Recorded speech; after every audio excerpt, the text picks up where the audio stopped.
Baik, Assalamualaikum warahmatullahi wabarakatuh. Puji syukur kehadirat Allah Subhanahu wa taala sehingga pada sesi kali ini kita dapat berdiskusi kembali pada mata kuliah komunikasi bisnis.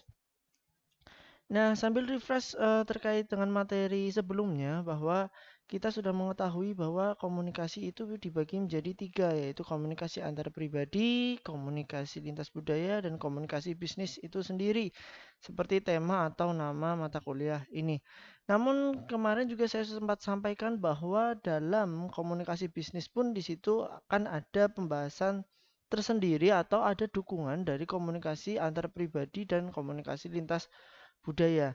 Nah, pada sesi kali ini kita akan membahas satu hal yang penting dalam komunikasi bisnis yaitu komunikasi antar pribadi dan nanti kita lihat perannya seperti apa dalam komunikasi antar pribadi beserta pendekatan-pendekatan kepemimpinan yang ada ketika kita sudah masuk dalam dunia bisnis atau dunia kerja atau dunia usaha nantinya. Seperti itu.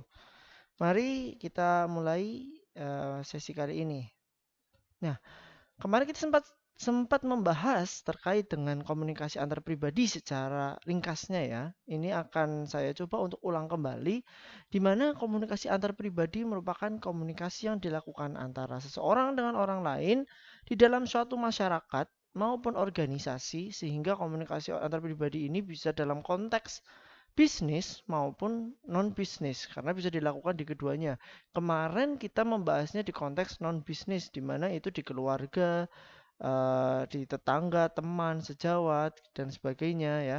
Sehingga kita melihat ada bahasa-bahasa yang fleksibel dan sebagainya. Bagaimana dengan bisnis? Nah, mari nanti kita lebih lanjut lagi.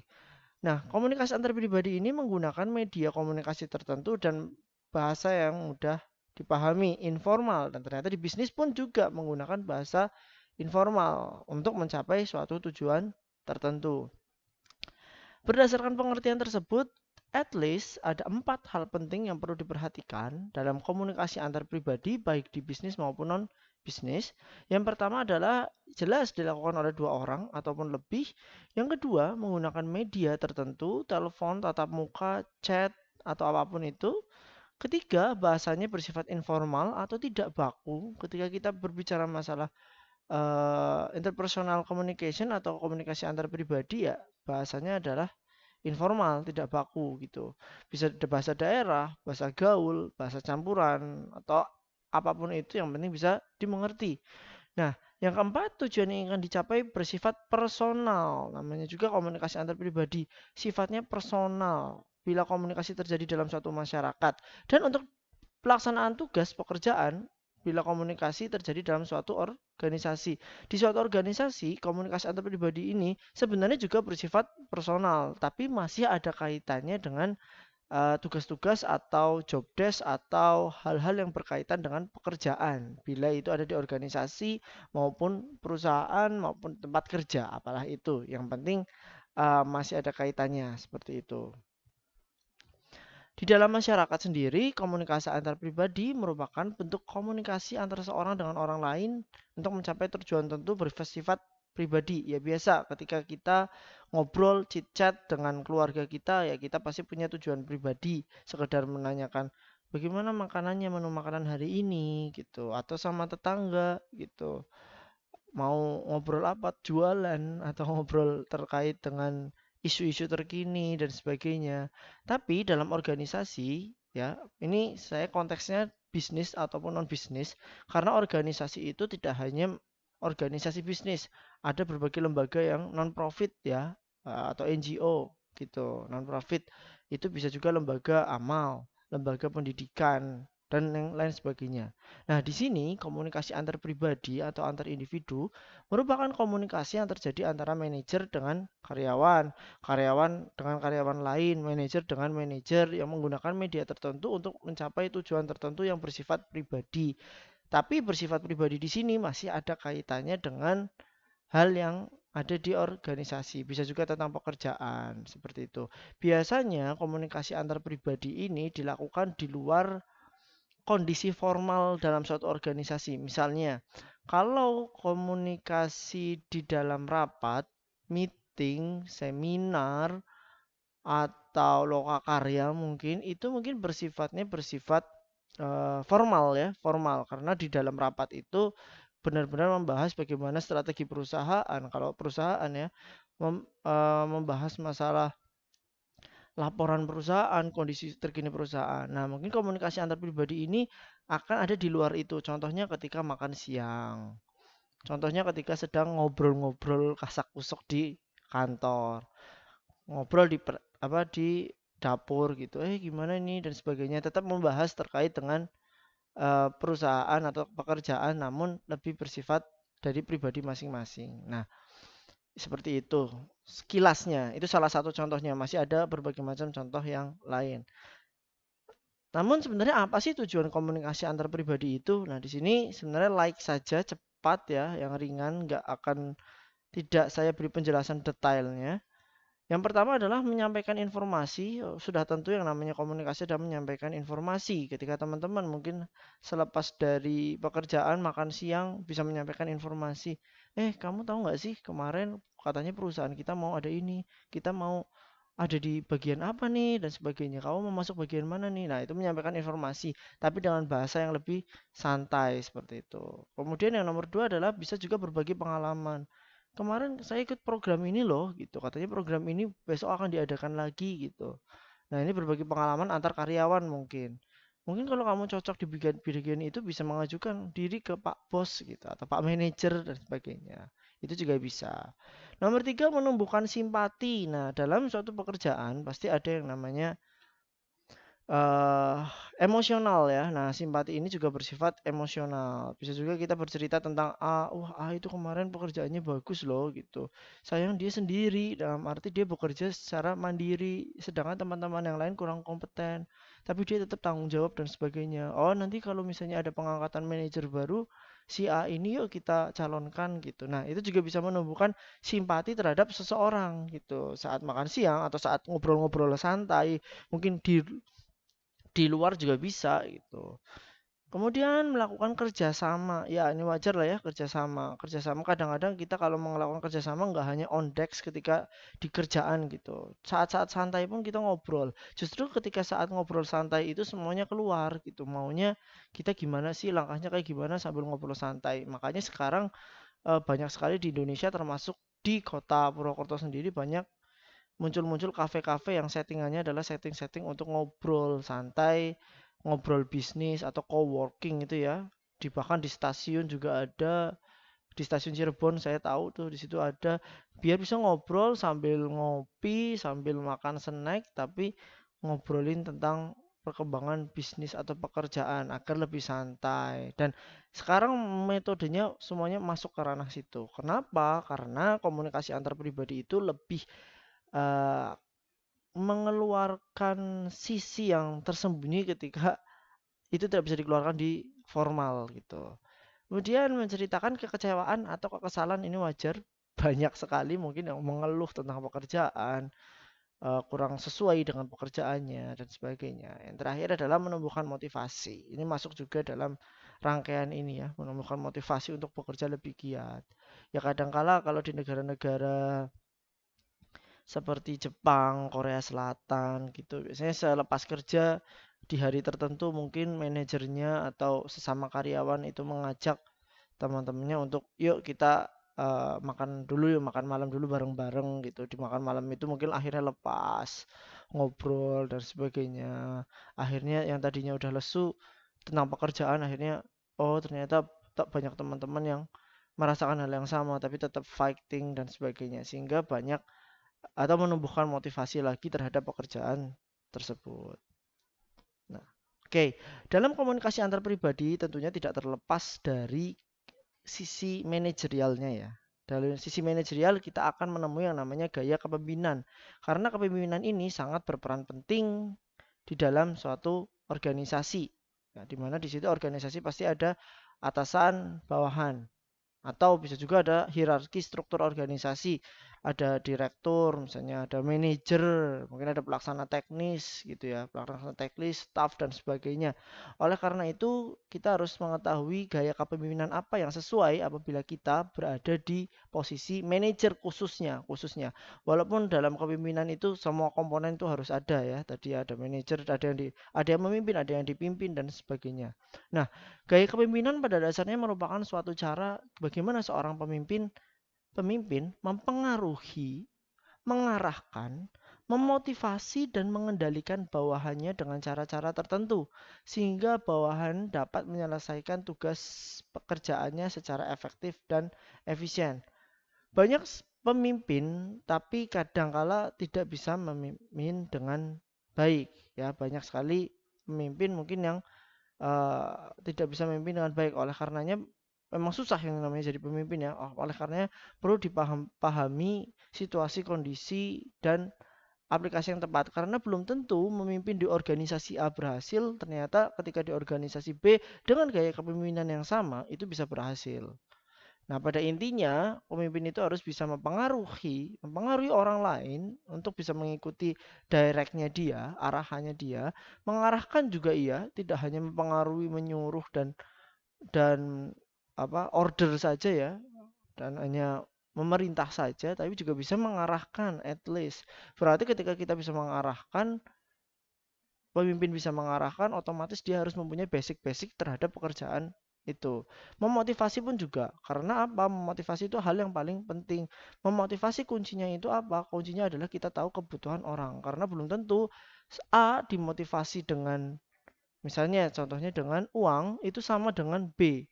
B mungkin sudah tidak tertarik dengan yang namanya uang. Dalam arti ya sudah cukup buat dia. Dia tertariknya dengan suatu hal yang lain. Misalnya aktualisasi diri gitu. Mungkin kenyamanan bekerja. Maka dari itu pemimpin harus tahu kebutuhan setiap karyawannya. Dan juga bisa mengendalikan bawahannya dengan cara-cara tertentu. Mengendalikan dalam konteks yang positif ya. Maksudnya adalah pemimpin harus tahu tadi masuk lagi memotivasi kebutuhannya sehingga pemimpin punya kunci-kunci dalam arti untuk menggerakkan bawahannya. Dalam dunia bisnis sendiri, penerapan gaya kepemimpinan seseorang dapat mempengaruhi sikap dan perilaku bawahannya atau karyawan pegawai dalam melakukan pekerjaan mereka. Kepemimpinan dalam suatu organisasi terjadi karena ada interaksi antara tiga komponen yaitu manajer, karyawan, dan kondisi lingkungan kerja. Nah, ini pasti ada komponen hal ini seperti itu. Ada teori terkait dengan kepemimpinan. Nah, menurut saya sendiri, mungkin teman-teman bisa berbeda setelah membaca ini. Ini contoh-contoh yang kutub utara dan kutub selatan atau contoh ekstrim ya. Namanya teori X dan Y. Di mana salah satu model perilaku pemimpinan adalah teori X dan Y yang dikemukakan oleh Douglas MacGregor. Teori X dan Y didasarkan pada asumsi tentang para karyawan atau pegawai dan bagaimana memotivasi mereka. Kita melihat suatu kondisi dalam teori X dan teori Y. Di teori X, karyawan itu cenderung tidak suka atau malas kerja gitu. Kalau mungkin ngindarin gitu. Lah ada kondisi ternyata karyawan itu malas kerja gitu dalam suatu organisasi atau suatu perusahaan. Sedangkan di teori Y, karyawan itu suka banget kerja. Di real kehidupan ada nggak? Ada. Ada jelas karyawan yang malas sama karyawan yang workaholic jelas ada. Di teori X juga karyawan selalu ingin diarahkan, inginnya diarahkan terus nunggu perintah bosnya gitu. Kalau nggak diperintah ya diem aja dan sebagainya. Sedangkan di teori Y, karyawan memiliki komitmen pada tujuan organisasi dan dapat yang karyawan yang memiliki komitmen pada tujuan organisasi akan dapat mengarahkan dan mengendalikan dirinya sendiri. Karyawan di sini sudah tahu inisiatif gitu. Inisiatif, oh harusnya ketika seperti kondisi seperti ini saya harus melakukan A. Kondisi seperti ini saya harus melakukan B seperti itu. Pada teori X, manajer harus selalu mengawasi. Ya diawasi, kalau nggak diawasi santai, diem, dan sebagainya. Sedangkan di teori Y, karyawan belajar untuk menerima bahkan mencari tanggung jawab pada saat bekerja.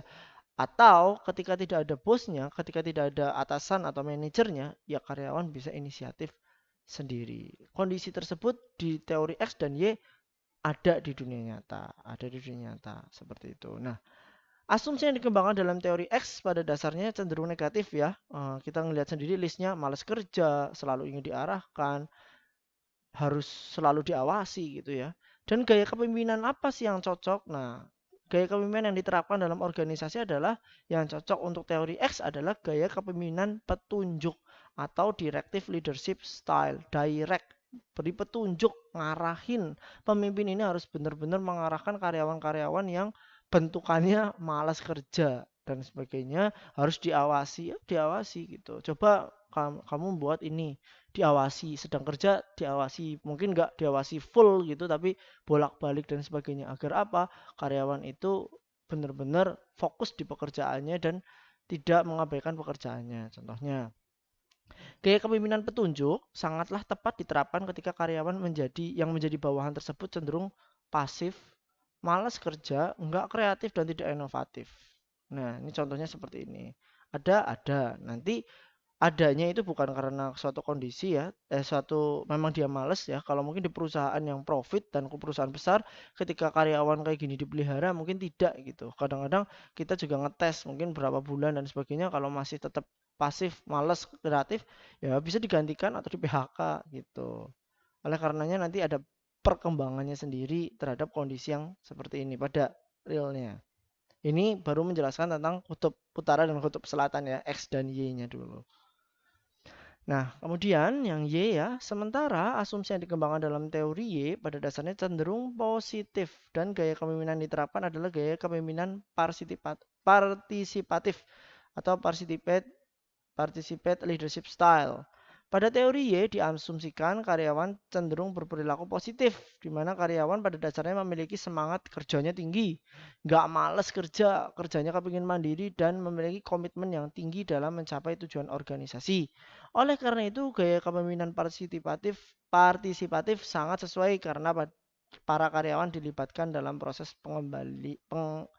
pengambilan keputusan dengan komunikasi yang dibangun adalah komunikasi dua arah.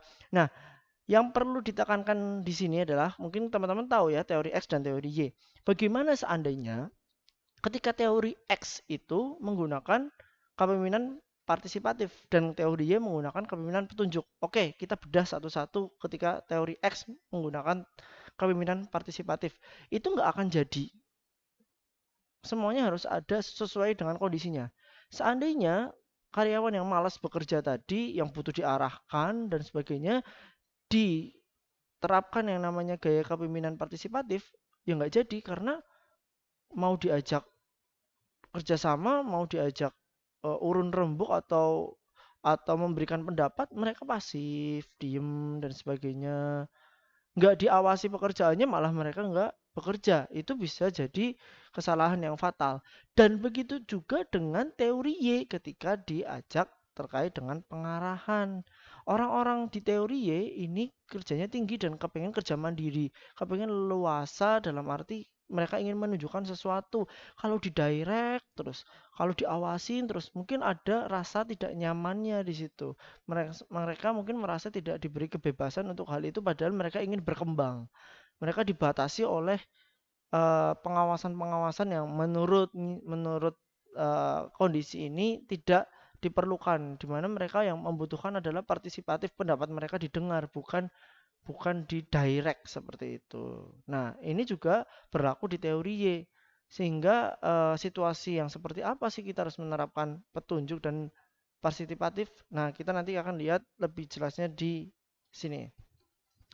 Pada dasarnya terdapat 4 gaya kepemimpinan. Kita tadi membahas masalah teori X dengan gaya petunjuk ya, pengarahan ya. Nah, kita mulai dari pengarahan. Gaya kepemimpinan pengarahan tepat digunakan pada situasi dan kondisi di mana karyawan belum memiliki pengalaman. Nah, biasanya yang bingung kerjanya mau ngapain, ini harus gimana, itu biasanya karyawan yang belum pengalaman, rekrutmen baru lah ibaratnya, anak-anak baru. Nah, belum memiliki pengalaman yang cukup dalam menjalankan tugas. Di samping itu, tugas pekerjaan yang harus diselesaikan juga kompleks dan rumit ya. Misalnya memang tugasnya itu di perusahaan itu kompleks dan rumit. Oleh karena itu, manajer harus mampu menjelaskan sejelas mungkin dan rinci tentang apa yang harus dikerjakan. Apa yang harus dikerjakan? Kalian harus mengerjakan A. Bagaimana cara kerjaannya? Mengerjakannya, ya kerjaannya ini SOP-nya urut-urutannya ada di sini. Nah, kapan target-targetan itu dijelaskan dengan rinci? Karena apa? Anak baru misalnya belum punya pengalaman gitu, belum punya pengalaman dalam pekerjaan, fresh graduate baru masuk dunia kerja, ya itu harus dijelaskan secara rinci gitu.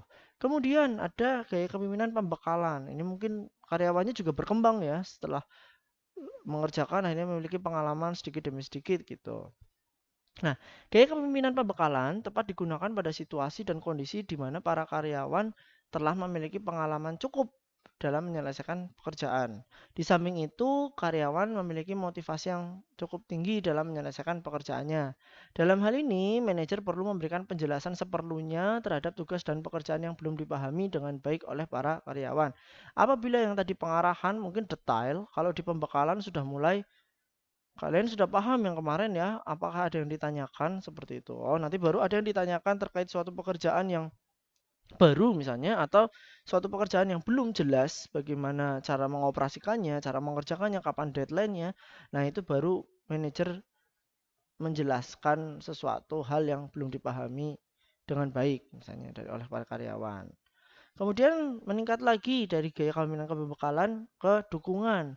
Gaya kepemimpinan dukungan digunakan pada kondisi di mana karyawan telah mengenal teknik-teknik yang dituntut dan telah mengembangkan hubungan yang baik dengan manajer. Ini sudah karyawan dari nggak bisa, terus biasa, terus akhirnya jadi lebih ahli lagi. Nah, dalam hal ini, manajer lebih banyak terlibat dalam berbagai keputusan kerja dan memperoleh berbagai masukan atau saran-saran dari karyawan yang sangat berharga bagi peningkatan prestasi kerja mereka, prestasi kerja perusahaan juga. Nah, di sini karyawan sudah mulai tahu dan sebagainya, udah tinggal jalan.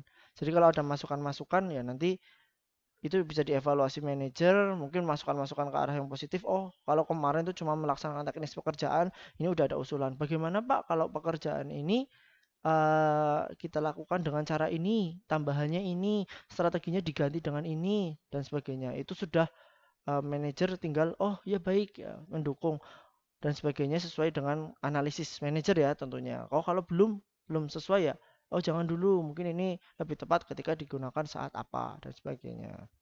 Oke. Okay. Dan yang keempat ialah gaya kepemimpinan pendelegasian. Nah, ini tepat digunakan pada situasi dan kondisi di mana karyawan telah memahami dengan baik tugas dan pekerjaan yang harus diselesaikan, sehingga mereka layak menerima pendelegasian tugas dari seorang manajer. Meskipun telah mendelegasikan sebagian tugas pekerjaan, manajer juga harus tetap memantau atas kinerja pada karyawannya untuk memastikan bahwa mereka tetap pada jalur yang sesuai dengan standar yang ditetapkan. Nah, kalau udah sampai ke pendelegasian pada dasarnya adalah karyawan tersebut udah ya udah expert gitu. Udah expert dan udah bisa dipercaya ketika ada tugas. Misalnya manajer A pemasaran ditugaskan untuk mengerjakan suatu project. Nah, manajer ini tahu karyawannya sudah ahli, sudah paham terkait hal ini sehingga manajer tersebut, pemasaran tersebut akhirnya nunjuk staff di bawahnya untuk mengerjakan hal tersebut. Sama halnya ketika misalnya seorang menteri diundang di universitas, misalnya UMP ya, dulu banyak sekali beberapa kali menteri datang ke UMP dan itu diminta untuk mempresentasikan suatu hal sesuai dengan bidangnya misalnya.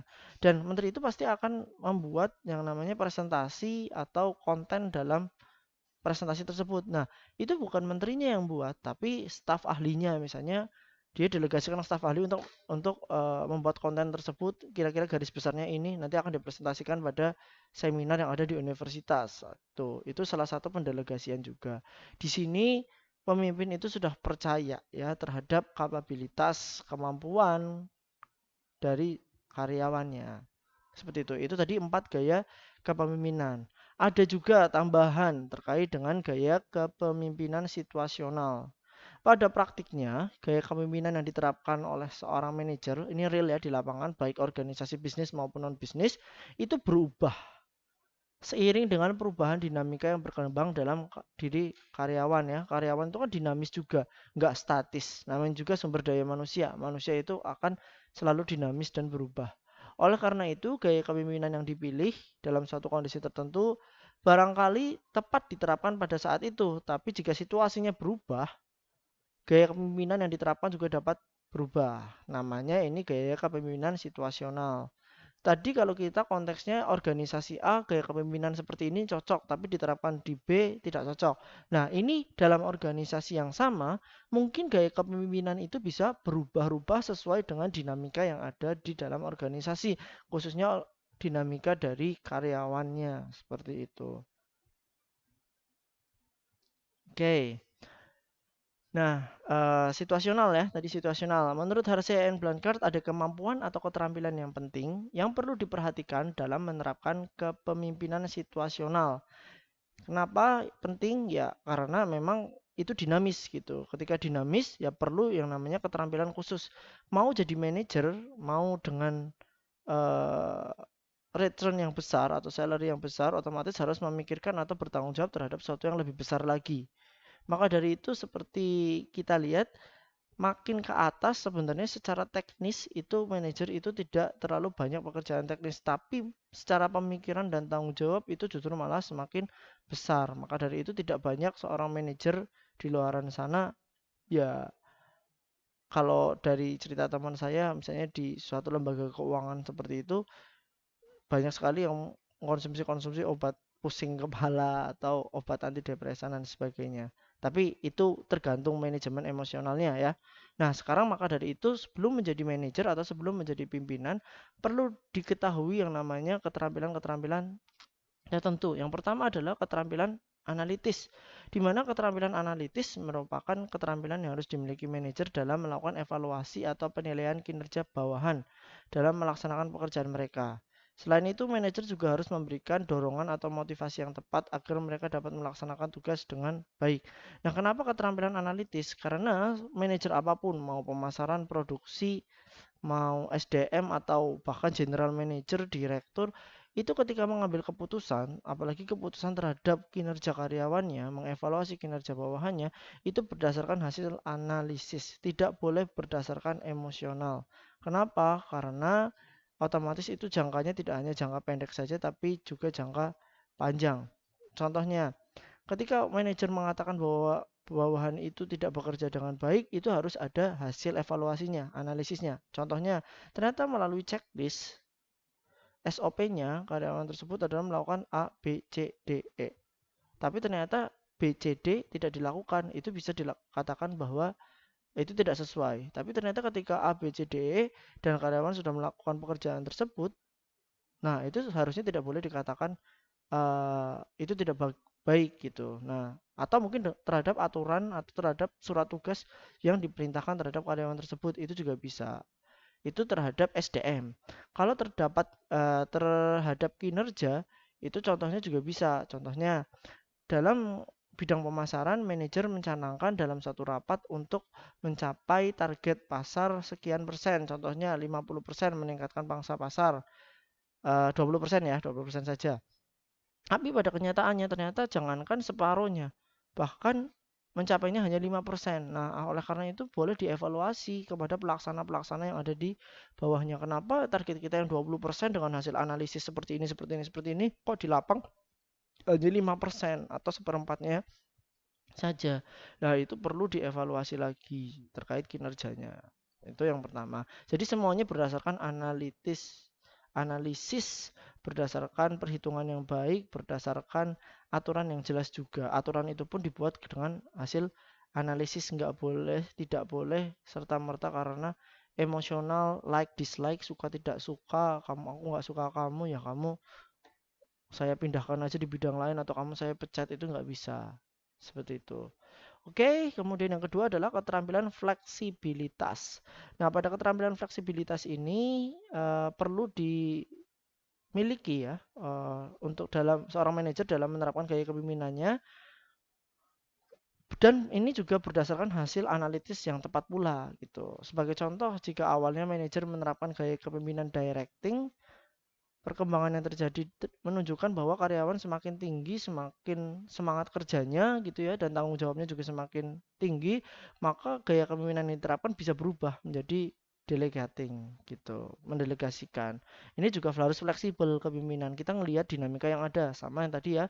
Maka dari itu ini cocok banget pada kepemimpinan situasional dan memang harus dimiliki oleh manajer yang ingin menerapkan gaya kepemimpinan situasional. Fleksibel itu sangat-sangat diperlukan. Fleksibel yang diperlukan adalah terkait fleksibel cara, bukan fleksibel tujuan. Jadi ketika manajer sudah memiliki tujuan tertentu, ya di tujuan itu harus kaku. Kaku dalam arti apa? Ketika tujuannya adalah, contohnya secara nominal adalah 1M, ya 1M. Tapi kalau cara, banyak cara yang bisa digunakan untuk mencapai 1M itu. Kalau strategi A tidak bisa, karena situasi kondisi, ya jangan maksain pakai strategi A. Coba strategi B, siapa tahu lebih cocok untuk mencapai 1M dalam kondisi saat ini. Itu seperti itu contohnya. Nah, ada juga keterampilan komunikasi, ya di mana-mana komunikasi itu sangat-sangat diperlukan, tidak hanya dalam bisnis, tidak hanya dalam organisasi.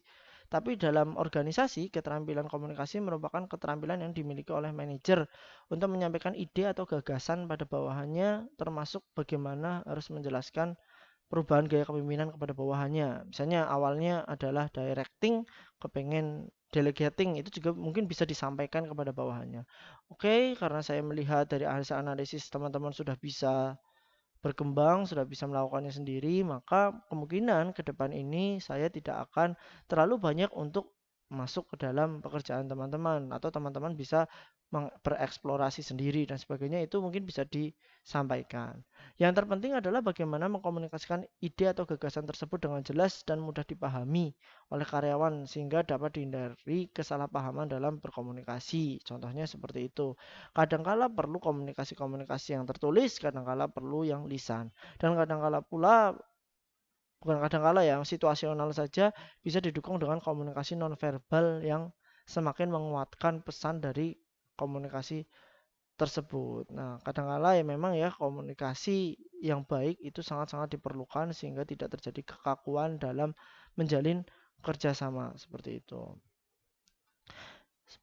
Oke, seandainya kepemimpinan inti ya, di sini ada kepemimpinan inti dalam arti hal-hal yang perlu dimiliki juga, nilai-nilai yang perlu dimiliki juga terhadap suatu kepemimpinan, manajer yang ingin menerapkan gaya kepemimpinan, ya at least paling tidak manajer tersebut atau pemimpin tersebut harus punya visi yang jelas, kemudian pemahaman diri. Sebelum memahami orang lain, dia harus memahami diri dia sendiri dulu, dia kelemahan, kelebihannya itu di mana sehingga bisa menutupi gitu ya. Intuisinya juga, nah ini jam terbang juga yang namanya intuisi, intuisinya juga harus tepat, bisa memberdayakan juga, memberdayakan siapa ya, karyawannya gitu. Kadang karena ada juga orang-orang yang dia hanya bisa bekerja sendiri, tidak bisa memberdayakan apalagi bekerja sama dengan orang lain gitu. Dan juga ada kesesuaian nilai. Dia juga harus bisa melihat. Nah, di dunia kerja ini sangat-sangat sering loh. Misalnya kita orang, misalnya contohnya saya orang Purwokerto dalam suatu lembaga BUMN yang besar gitu, yang cabangnya ada di mana-mana. Kadangkala oh saya disuruh pindah ke cabang yang sangat berbeda budaya gitu. Nah, nilai-nilainya pasti akan berbeda di sana sehingga memang harus ada penyesuaian-penyesuaian tersendiri. Memang setiap perusahaan itu dari Sabang sampai Merauke mungkin dengan perusahaan yang sama memiliki nilai yang sama, tapi nilai masyarakatnya yang berbeda atau mungkin karyawan kita akan berasal dari daerah tersebut sehingga perlu ada kesesuaian nilai yang berlaku. Nah, dalam gaya kepemimpinan tadi sudah dijelaskan kita perlu memotivasi ya, memotivasi karyawan. Ini saya akan balik lagi ke pelajaran mata kuliah pengantar manajemen di mana kita harus tahu kebutuhan manusia itu apa saja. Dan sebenarnya banyak sekali teori, tapi saya ambilkan yang teori Maslow saja gitu. Nanti teman-teman bisa komparasi dengan teori yang lain, kurang lebihnya hampir sama seperti itu. Nah, dalam kebutuhan manusia, intinya ada kebutuhan dasar yang makin lama makin meningkat ya, dari mulai fisik atau fisiologis, keamanan, sosial, penghargaan, dan aktualisasi diri. Contohnya itu secara umum yang sebelah kiri dan dalam organisasi sebelah kanan. Kita akan kasih contoh dua-duanya ya. Nah, secara umum kita harus melihat yang namanya teori Maslow ini, kebutuhan dasar manusia itu adalah yang dari paling bawah, fisik, harus terpenuhi terlebih dahulu. Kalau secara umum ya makanan, minuman misalnya, ya itu harus terpenuhi gitu. Orang itu perlu makan dan minuman.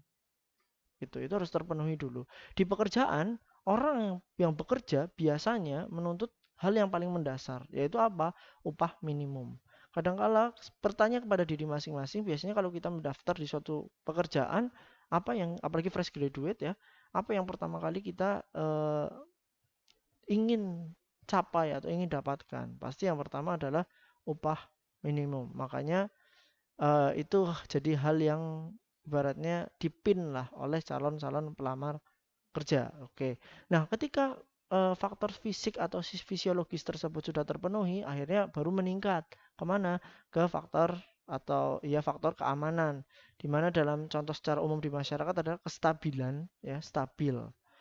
Kalau udah bisa makan ya langkah selanjutnya ya bisa stabil, stabil secara kehidupan dan sebagainya, udah ayem dan sebagainya. Kalau di pekerjaan ada contohnya adalah rencana pasca pensiun. Nah, di rencana pasca pensiun, banyak orang yang mencari pekerjaan karena apa? Oh, gampang kok anak pensiunannya gitu. Ada dana pensiunan gitu, sehingga nanti di masa tua udah nggak perlu susah-susah, udah disediain dana pensiunan atau sudah nyicil dana pensiunan dari kerjaan. Nah, itu nyarinya adalah pensiunan gitu. Itu ada di masyarakat ada. Kemudian bila keamanan sudah merasa aman ya, sudah terpenuhi, meningkatlah ke sosial gitu. Sosial itu apa? Secara umum persahabatan. Kalau di organisasi perusahaan itu teman sekerja, teman sekerjanya itu enak apa enggak dan sebagainya. Teman sekerjanya itu nyaman enggak untuk kerjasama, ada permusuhan atau enggak, itu baru muncul seperti itu. Kalau sosial sudah masuk, baru naik ke atas lagi penghargaan. Di masyarakat ada status sosial ya, dianggap oleh masyarakat dan sebagainya. Itu penghargaan gitu. Kalau di organisasi ada jabatan-jabatan tertentu, karir naik tingkat dan sebagainya, ada penghargaan. Yang terakhir yang paling tinggi adalah aktualisasi diri, di mana di masyarakat ada prestasi dan dalam organisasi diberi pekerjaan yang menantang. Dan tidak semua orang biasanya sampai ke tahap ini, tergantung orangnya masing-masing. Nah, uniknya dalam teori hierarki kebutuhan Abraham Maslow ini menyatakan bahwa kebutuhan tersebut berlaku secara hierarkis atau pemenuhannya berawal dari tingkatan yang paling bawah ke yang paling tinggi. Kebutuhan yang hierarkinya lebih tinggi cenderung tidak akan memotivasi tenaga kerja sekiranya kebutuhan pada hierarki yang lebih bawah belum terpenuhi. Misalnya kita ngobrol masalah di organisasi ya. Orang tidak akan tertarik dengan penghargaan atau jabatan tertentu ketika dia belum memiliki upah minimum yang jelas. Itu tidak akan menarik bagi Maslow. Tapi bagi teori yang lain itu sah-sah saja. Nah, tergantung teman-teman nanti ini saya buka open discussion atau terserah teman-teman mau pakai teori yang mana. Tapi dalam hal ini konteks ini kenapa saya milih Maslow karena sebisa mungkin kita sebagai pimpinan atau sebagai teman-teman yang nanti calon manajer itu bisa mengetahui kebutuhan dasarnya dari karyawannya sehingga dari dasar itu dipenuhi dulu baru yang lainnya. Nah, contohnya adalah seperti ini. Karyawan tidak akan berminat terhadap pekerjaan yang menantang kalau misalnya rencana pasca pensiun aja masih blank. Contohnya seperti itu. Nah, jadi ketika teman-teman mau memotivasi seseorang atau memotivasi karyawan, tahulah kebutuhan mereka itu secara umum itu apa. Gitu. Kalau kalian kebutuhan secara umum adalah karyawan kalian atau bawahan kalian ternyata membutuhkan, oh ini gajinya belum pas atau gajinya tidak sesuai, terus kalian iming-imingi terhadap pekerjaan yang menantang, dimotivasi dengan pekerjaan menantang, ini pekerjaannya menantang nih dan sebagainya, ya nggak jadi gitu. Nggak jadi dalam teori Maslow. Kalau dalam teori yang lain mungkin bisa gitu, bisa. Tergantung tepatnya yang mana. Begitu juga kalau misalnya diiming-imingi terhadap jabatan tertentu gitu. Tapi ternyata dia rekan kerjanya itu nggak sesuai dengan yang diharapkan atau tidak match, ya mungkin belum tertarik juga. Sehingga mengetahui kebutuhan yang tepat akan melahirkan strategi motivasi yang tepat dan menghasilkan hasil yang tepat pula atau yang optimal pula. Seperti itu terkait dengan gaya kepemimpinan. Oke, mungkin itu saja yang dapat saya sampaikan pada sesi kali ini. Kurang lebihnya mohon maaf. Nanti bisa dikoreksi ya apabila saya ada kesalahan. Billahi taufiq walhidayah. Wassalamualaikum warahmatullahi wabarakatuh.